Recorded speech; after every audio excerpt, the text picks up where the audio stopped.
thanks to everyone who came and everyone else who's presented. Like, for 2 nights now, I like go into dinner like so inspired and like my mind completely blown and just like, wow, there are people doing really, really, really amazing things. So thanks to everybody else for presenting. And I know we're only like a third of the way through, but like Catherine, thank you for your ever enduring positivity and hard work and having organized other things in the past. I know it's a thankless job. So thank you. Okay.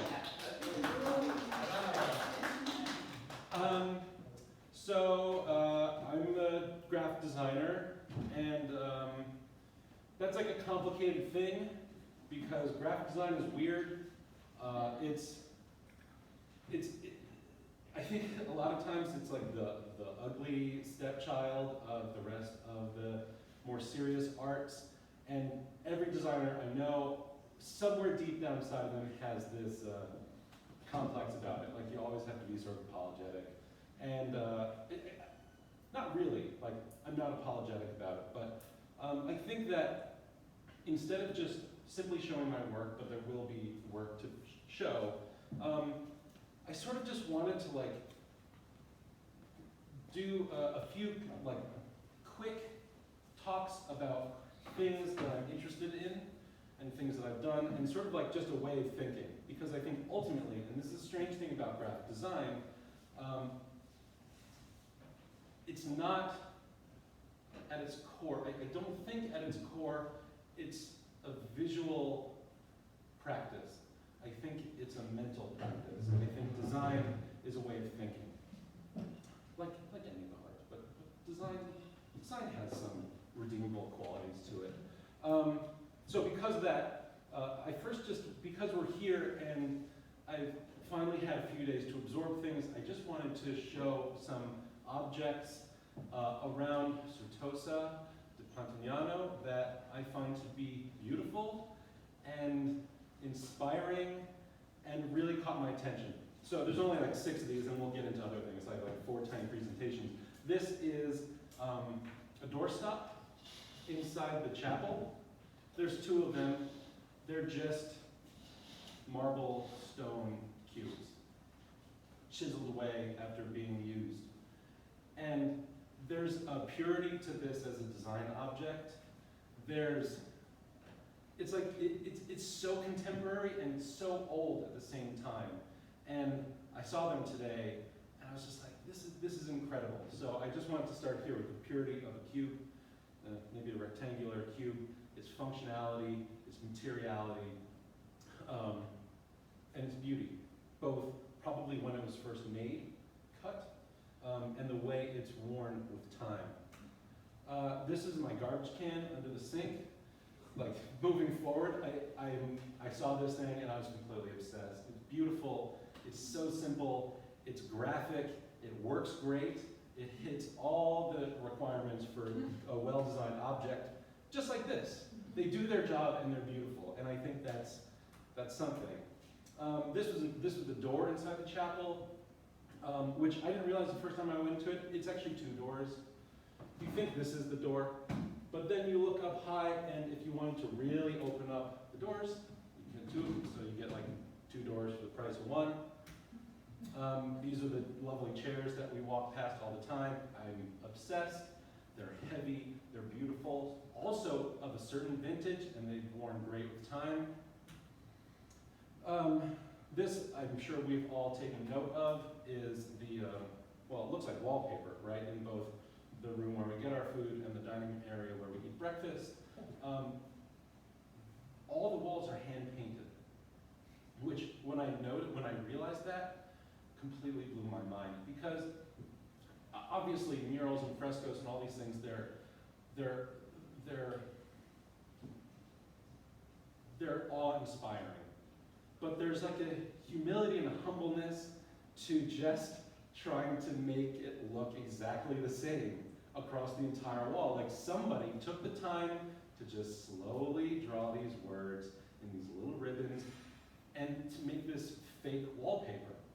It's amazing, but when you look closely at it, there are all these slight variations, and then obviously the tonality changes within the letter forms themselves and the painting. It's just beautiful. Lastly, this is also in the chapel, and I was struck by it because of its naivete. You know, you're in there and there's just like magnificent paintings. I mean, they're great, you know? And then this is at the altar. This is where all the action happens, and there's a simplicity to it. It could be from today. It could be somebody who just made this. There's a humility to it, and I also found this to be remarkable because it connects. I think of all these objects, they're for people. They're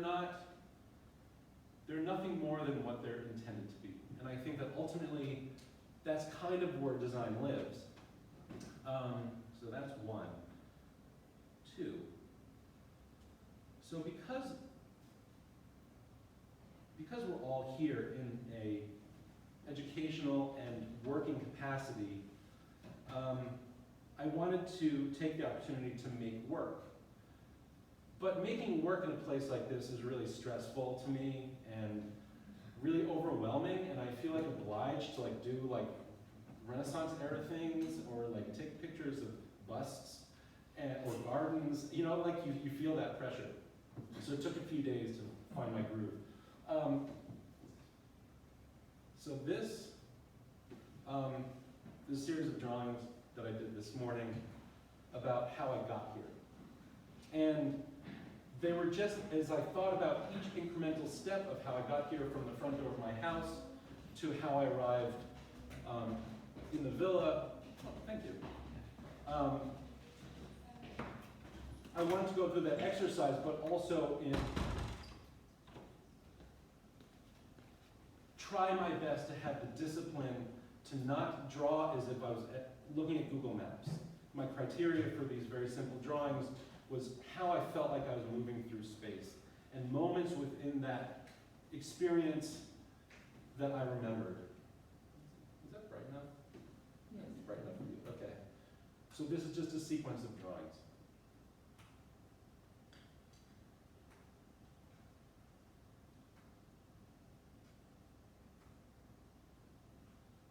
Which might look like art, but to me they're demonstrations of design thinking. Art. What's art? What's design?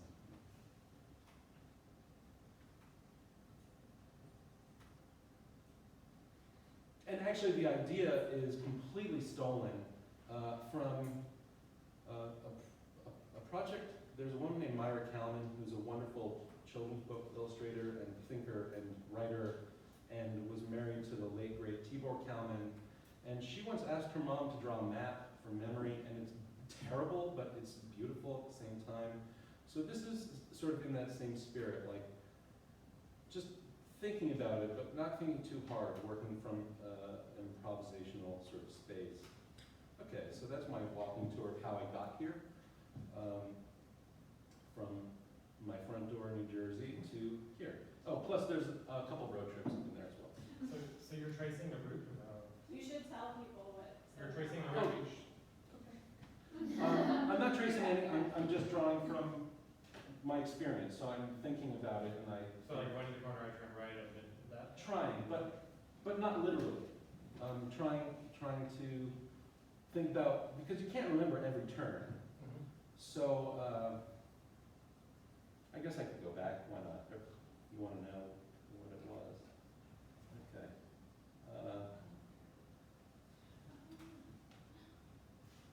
This is the end. So this is walking out my front door to the car that picked us up. This was the drive from my town to JFK. I remember two traffics, on and off ramps in particular.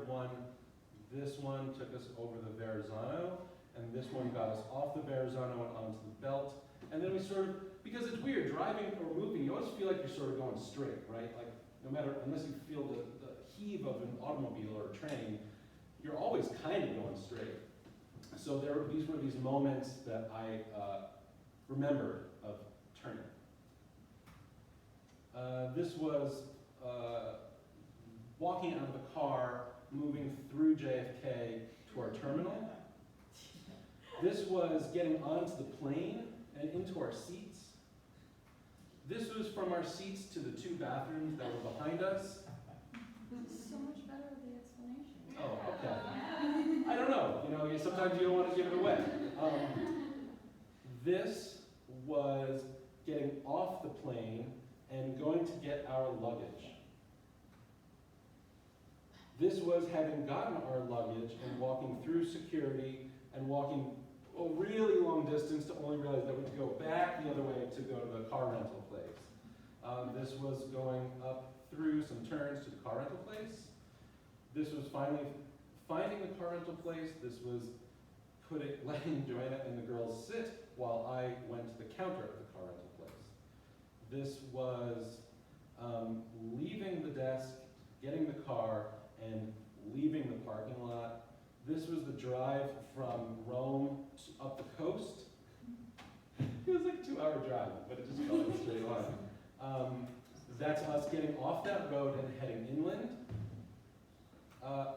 This is closer to, actually this is kind of the way I imagine us going around Siena. So if you think of Siena, it's kind of here. And those are a sequence of what I found to be, because I was driving in Italy for the first time, or driving in Europe for the first time in my life, a sequence of rotaries. And there were like aggressive Italian drivers behind me and aggressive people cutting in front of me. And I was like, ah. So those are and I remember there were at least 4 scary rotaries. That's the last rotary, and then arriving here, and parking to the left, but we're to the right. That is my memory of, what is that? Walking, basically leaving the reception and going to our room. This was walking through the room. This was taking our little road trip up, down to the left from, what's it called, Ponte Voce? Is that the name of the town? Down the hill. Yeah. So that's us going to the west. This is walking through the garden, down the hill. This is walking through the chapel. This is driving to and from Siena. That's my experience. It's kind of like a psychiatrist, like, okay, what do you see? Yeah. Okay, so 2 more things, and I'll make the. Let's get into the good stuff. So now that I've sort of worked through that, in the start of the new year, I was asked by the school that I teach at, the School of Visual Arts in New York, to design the subway poster for, well, it should be up in a matter of days. For those of you who are part of the workshop, I already gave you a poster and I showed it to you, and then I stole one back so I can show the rest of the group. Maybe, it was the one that was left over there. Yeah, I was looking for it. But it was an interesting project for me because the mandate was do whatever you want, which is terrifying for a graphic designer, because at least my understanding of design is I thrive on restrictions and parameters, and someone saying you only have $100, you can only use black ink, you can only do it 2 by 3 inches, whatever that restriction is, I love. Other people hate, and that's why they go and make beautiful art and other things where they can establish those parameters themselves. For me, I like that restrictiveness, and I find it to be a thrilling challenge. So this was a weird project because it's kind of a lie, but they say you do whatever you want. And so I wanted to do work that was not based on any idea. I wanted to have no idea, and I didn't want to make graphic design, like graphic design with a capital G and a capital D. So I just started making. And I tried to do all the things that I wouldn't ever do. And I tried to do things that, for myself anyway, I thought might be original or bad or against the rules. And so, especially this stuff up to the left was just layering and playing with like a digital, like vector medium, like as if it were paint. Trying to pick ugly colors, trying to make bad typography, trying to make a space that didn't communicate anything. And it was thrilling because it was all the things that I never get to do. And I got bored with that. And I did some writing. This is examples of writing. You should zoom into them. Really? So many words. Not all of them, but I know. Well, they're all basically the same. Okay, so this is like a free form writing thing. Someone once scrawled on a wall in Chelsea, even bad art is art. Sometimes you get it, sometimes you don't. You know, when you see it, I guess, what else do we only know when we see it? Something about obscenity. Who has the time to remember that stuff like these days? When everything is hot, this influencer is hot, that kid wants to be but isn't, they're too basic. That's what the kids are saying these days, right? This other artist toiled away and was unknown for their entire life until after they died, and then they were discovered, and then they got hot. What else is hot? The Arctic, serious times we're living in. Maybe we're finally having a true Northwest Passage. Somebody once said, a person's trash is another person's treasure. This is all just like free-form stuff. Climate changes needs a rebrand. It's so tired and carries so much baggage, just so polarizing. What about CC? Everyone loves abbreviations. Kleincha, sea change, chai-cha, pronounced Klai-cha. But you need a good logo too, and that was my tiny logo. It was a smiley face with a cloud above it. That's not it, but it's the start of something. No, it rolls off the tongue, and with the happy face, who can argue against it? That's what those deniers need, a way to acknowledge it, finally, but to make it seem like something we should all want. Oh, and a good tagline. Klai-cha, all summer, all the time. Wait, no, Klai-cha, tropics for all. Again, not perfect, but it's a start. We have to start somewhere. How do you know where to start? How do you learn to think in different and new ways? How old is too old to finally do the thing you love? How do you find your voice? I'll tell you, art. Regardless of the medium, art is it. Art is and always will be. Art is. That's the only text we are given. That's the mandate for the poster. That's the tagline for the poster. Subway poster for the School of Visual Arts. It's a good one. Coincidentally, I realized that art is basically spells artist if the dot becomes a line.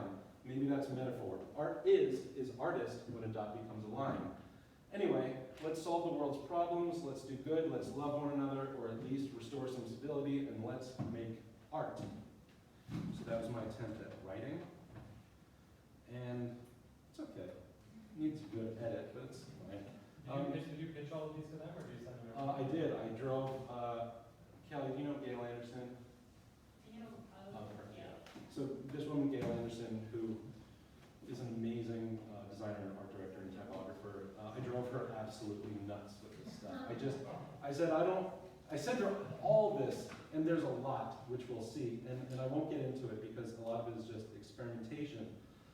But for students, and I would think that for any practice, learning to feel uninhibited and free in your process is important. And I think that a lot of that is about getting outside of the thinking that you have to, like, you know, you're here so you feel stressed out. Like, making things is a very self-conscious experience. So this is my attempt at not. So I pitched it all, and then we get through this, and this, and change the color, and then I move away from it, and I just start to do more writing. And I'm totally ripping off Lawrence Weiner and Ed Ruscha. Can you see my Ed Ruscha, Lawrence Weiner ripoffs? It's pretty clear, the arrows and the outline type and all that stuff. I like some of the type though. I spent days having a lot of fun doing this stuff. Like we reap what we sow. I thought that was cool.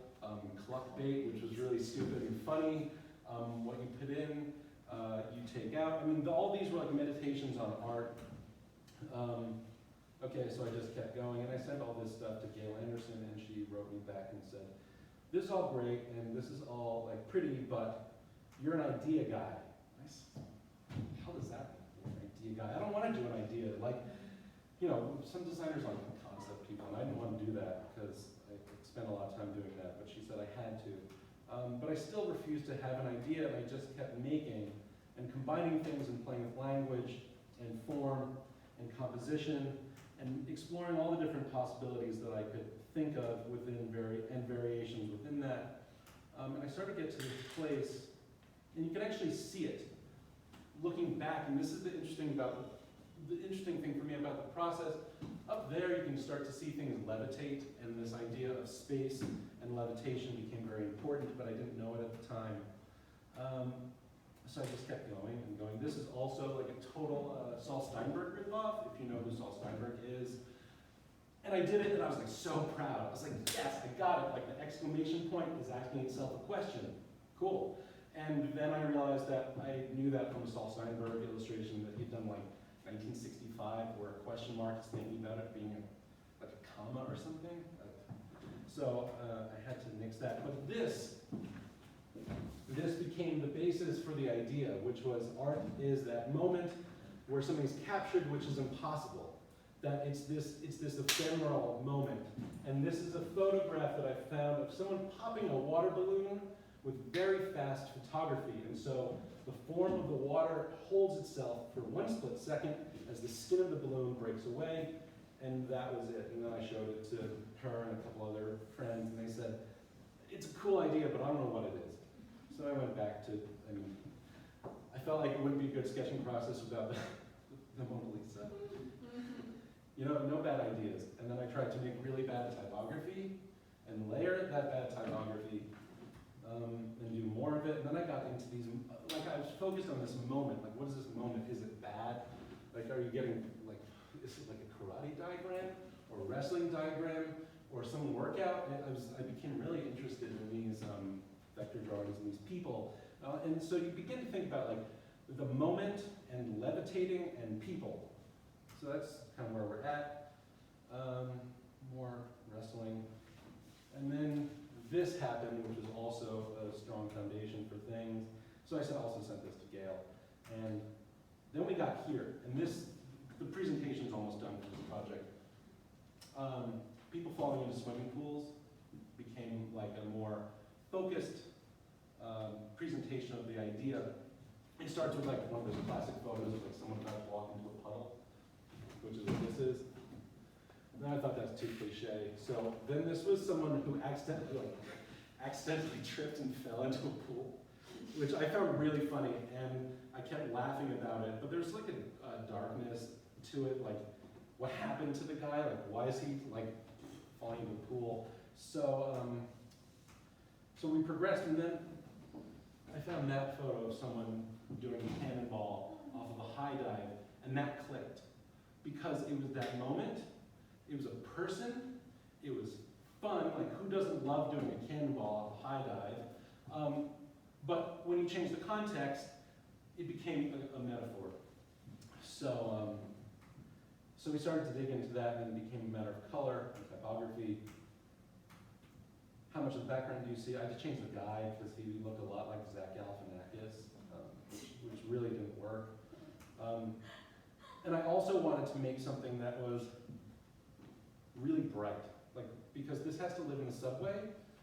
You know, they kept saying it has to be bright, it has to be bright. You know, I actually loved this because I love the color palette, and everyone said it's too dark, no one will see it. So I said, fine, if you want something bright, you get neon ink.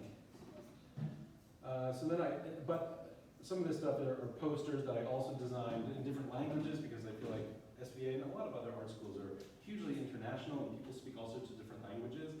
And I wanted the poster to be inclusive. So, so these are all like slight variations of the finished poster, fake posters, and the finished work. We also did a bunch of animations for it, which are up in New York now. Is this, with the guy jumping, levitating, call it what you will.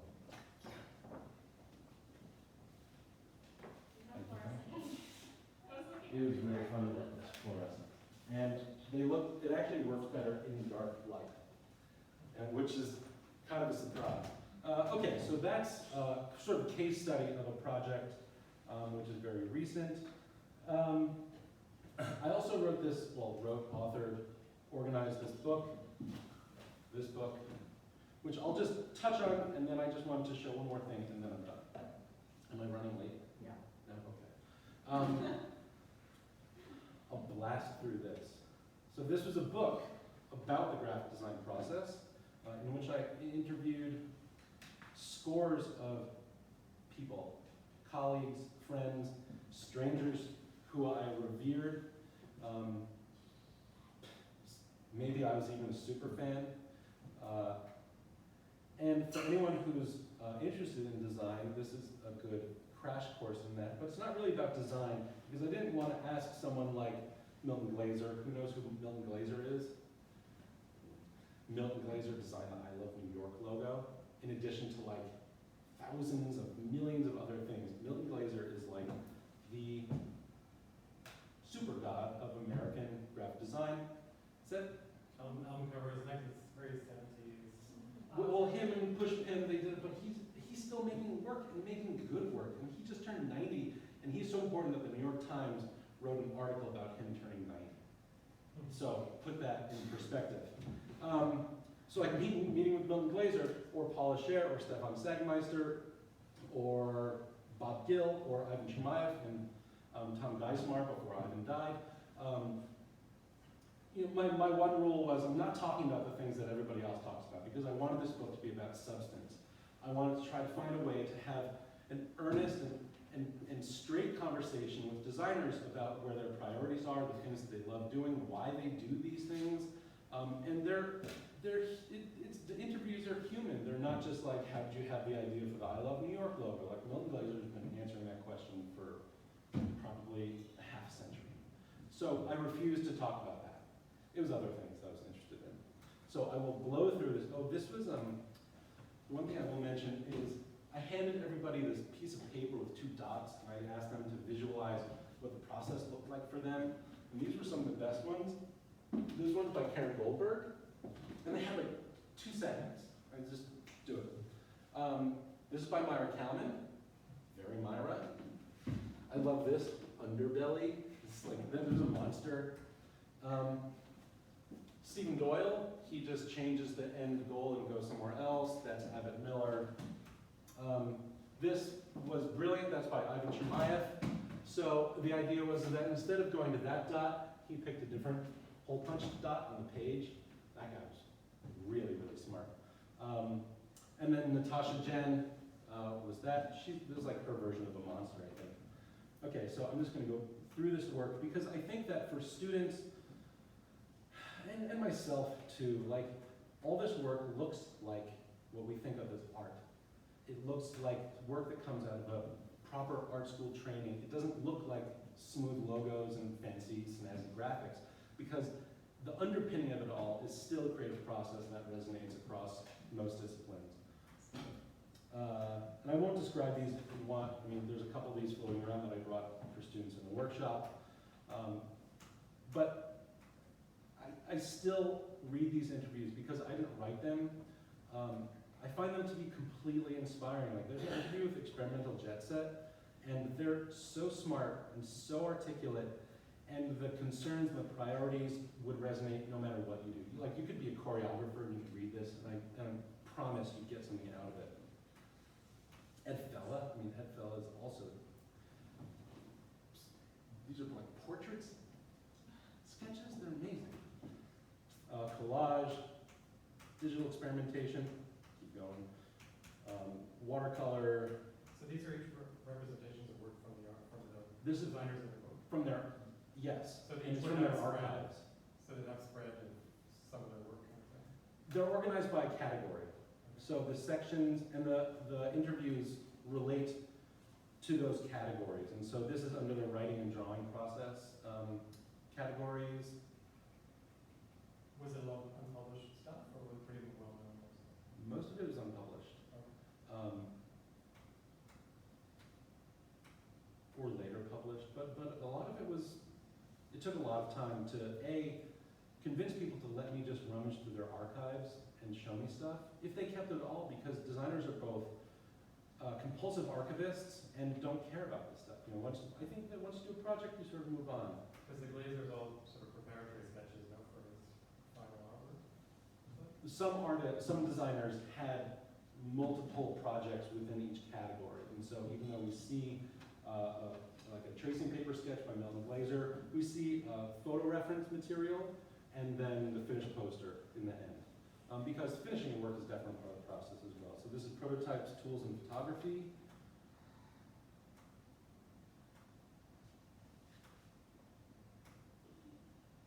These are tiny books that James Victori did for other. Oh, this was a prototype. We put a coin next to it. They're like this big for his monographs. and that's a book that he designed for the School of Visual Arts. These are shoes of Meyer Kalman's that were later in a show that she curated at the Cooper Hewitt.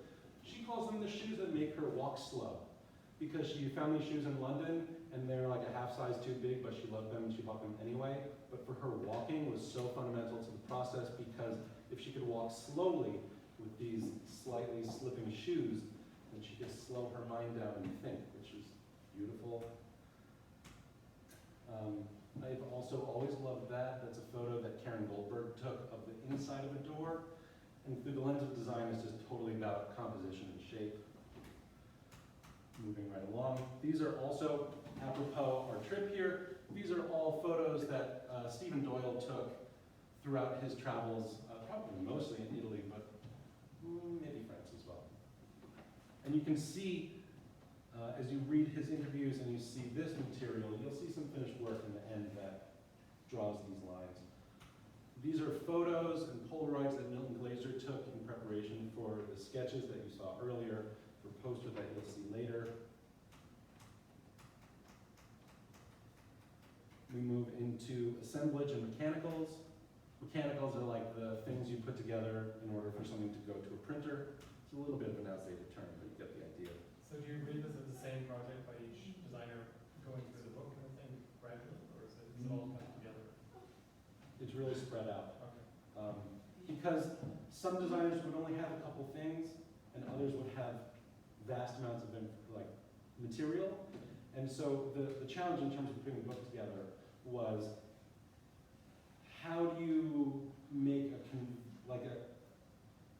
how do you speak honestly about the process without it just being a who's who? You know, organized by alphabetical order. Milton Glaser, you get 3 images. Stephen Doyle, you get 3 images. I didn't want it to be another book that fetishizes these big personalities. I wanted to level the playing field in some degree. Like the fact that I put Paula Scher, who, I mean, she's the goddess of American graphic design among those who are still alive. The fact that I put Paula Scher and Stefan Sagmeister at the end was and still is, gives me a weird feeling, because they're so big and they're so important, but what they had to say is the right end cap to the book. That if you read these interviews, and they're short, they're 2, 3, 4 pages, they're not long, but they talk about these things in very, very broad terms, and they conclude this larger conversation that the book is meant to propel in terms of the graphic design process. So it's not read the person, see their work. It's a little bit more spread out. And a mix of media, because right now I think we're in an interesting, less and less, but there are still practicing designers who work in very analog sorts of ways at their core. I mean, they might hand it off to an intern or a junior designer to put into a digital format, but there are people who still work in remnants of the old way. You have a whole generation of people who had to go through the awkward transition from analog to digital, and you have people, I don't know, under 40, 45, who are just all digital, all the time. I don't touch paper, I don't do print. But everyone says they're making graphic design, so there's no right or wrong way of making it, which is weird. Okay, so moving right along. So this is an example of an illustration that Stephen Doyle made for commission to the New York Times, where you see all of his reference material compressed into an editorial design solution. Book collections, that's a finished poster by Experimental Jet Set. This is finished environmental graphics by Post Typography. So this is Spaces and Finished Work. That's Bob Gill's studio wall on the right, Myra Kalman's living room. Photos, James Victoria's waltz with notes to himself, Carlson Wilker's amazing dog lamp. Experimental Jet Set studio wall while they were working on the redesign for the Whitney, which is interesting because the responsive W, up until the last minute, this was the design. And right before they showed it, they're what if it could move? poster by Robert Brownjohn, which was in the offices of Jamaica and Geismar, poster by James Victori. This is a Milton Glaser poster. The finished poster that we saw the sketches for, and then we saw the photo references of the woman in the cantilever chair and the hat. This is Karen Goldberg's collection of ephemera and sticks and chairs and candles and records and pencils and candy packaging. And I mean, to me, this makes sense. Like, this is how a graphic designer's brain looks if you were to unpack it. Stephen Doyle's studio wall, the band that post typography had in conjunction with their design studio. And this was the end note. This was a petrified stone that Ivan Chemaev gave me, which I think is like beautiful in that they made like marks, and the marks, like corporate marks for the most part. And he did all sorts of amazing collage and poster work as well. But the marks were to be permanent in as much as they can in an ever-changing commercial industrial world. It's the idea that he had these collections, these petrified stones, beautiful. Okay, and to me, the other example of a graphic designer's brain is the index, where you're just like all over the place. You're like talking about Frank Zappa and iPads and the High Line and Eva Hesse and Art in America and the Beatles and Bemelmans and Ed Bengiat, and you know, you could just go through this and you learn about all these people and you'll do great for the rest of your life, no matter what you do. Okay, so last but not least, and this will be brief, I promise. This is actually a rehashed presentation that I've given about poster design in America, political poster design, but I feel like it's important for the students in this workshop, since we're working with printing firsthand, and because we don't have time to get into the minutia of graphic design. I think that this idea of communication and power and having a point of view is really, really important, and you don't have to be a trained designer to do it. And so I'll just go through these posters that I found. This is about a lot. I mean, they're political posters, and so they're angry, they're sad, they're a call to arms, they're a call to action, which I think is also really important with design. But a lot of them are not made by trained designers. Some are, but most of them are not. They're made by people who give a shit about something, and that's all of us. Like, we can all be designers. Like, we could be designers with stencils and screen printing and etching, or we'll see some woodcut or lino cut stuff. We're all empowered to communicate something and try to convince people of our point of views. And that's really cool. And that's, I think, what makes design beautiful, that it's within us all. Here, I should mention, I think we're about 10 minutes over. This will be fast. Okay.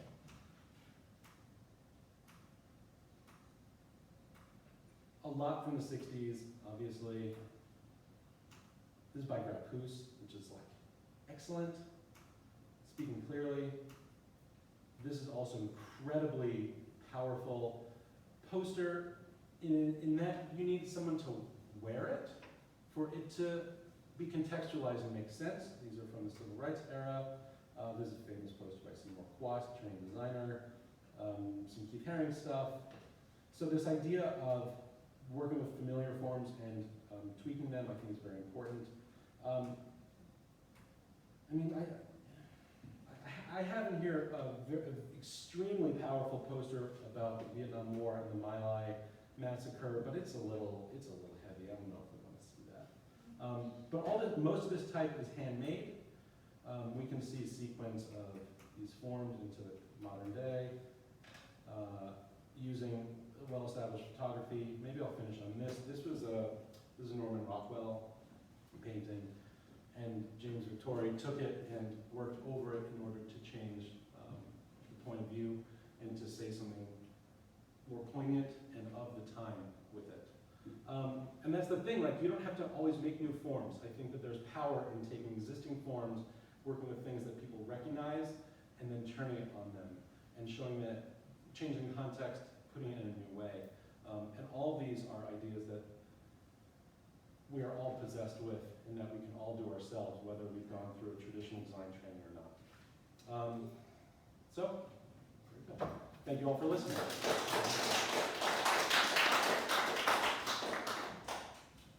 Okay, sorry, Ruben. That's okay. Are we okay? I'll do mine another day, because we have dinner in 15 minutes. Oh my God, We